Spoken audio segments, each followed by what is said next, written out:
Hey folks, Joe Valley here. Thanks for joining me for another episode of 2-Minute Tuesdays. Today's episode is going to be about FBA aggregators. That's fulfilled by Amazon aggregators. If you're a content business owner or a SaaS owner, you might be thinking, well, I should just hang up right now. I shouldn't listen.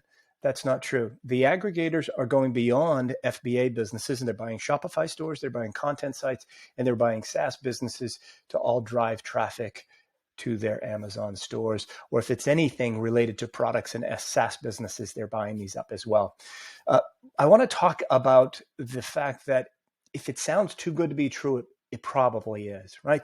So if you have a brand that is selling on FBA, you've been hit up by them, either a phone call, snail mail, email, saying, hey, we love your brand. This is who we are. This is what we do. We buy these businesses. We pay all cash and we close in 30 days.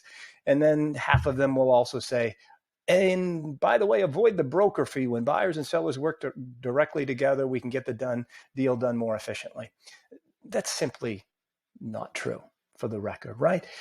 The aggregators are smart, well-educated, well-funded, charming, likable people.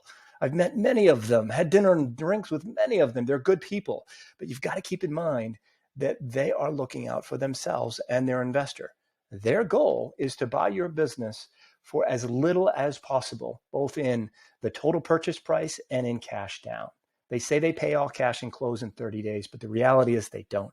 What they fail to say in there is that they're often looking for what's called a working capital peg.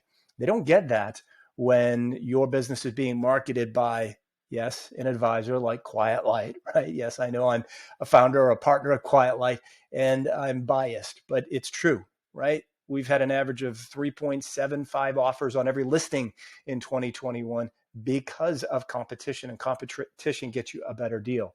If you're dealing exclusively with one aggregator and not having them competing against each other to buy your business, you are not going to get the right type of deal structure. So one of the things that they look for is a working capital peg. When they say avoid the broker fee, they're actually going to look for 2 to 3 months worth of inventory for free as a working capital peg when they buy your business. When you create competition amongst them, you can negotiate that out of the deal. We don't do working capital pegs 99% of the time. 2, stability payment. What they'll look for, in addition to the working capital peg, is a stability payment. If you Google that, you're not going to find what it is because they made it up. What it is they say, look, these FBA businesses are risky.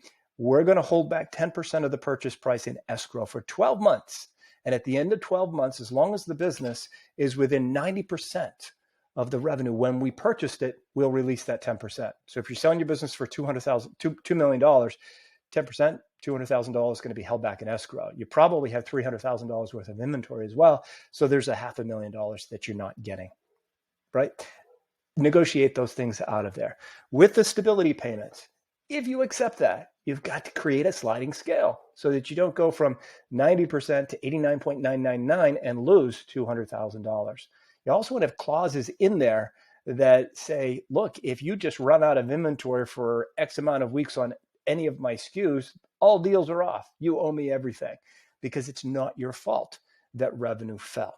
All of these things are in Chapter 14 of the Exitpreneur's Playbook, and any member of the Quiet Light team will help you negotiate these things so that you do get maximum value, the best deal structure, the best terms, and all the way through to closing if you sell your business to an FBA aggregator. If it's too good to be true, or sounds too good to be true in terms of the promises that they make, the reality is because it is.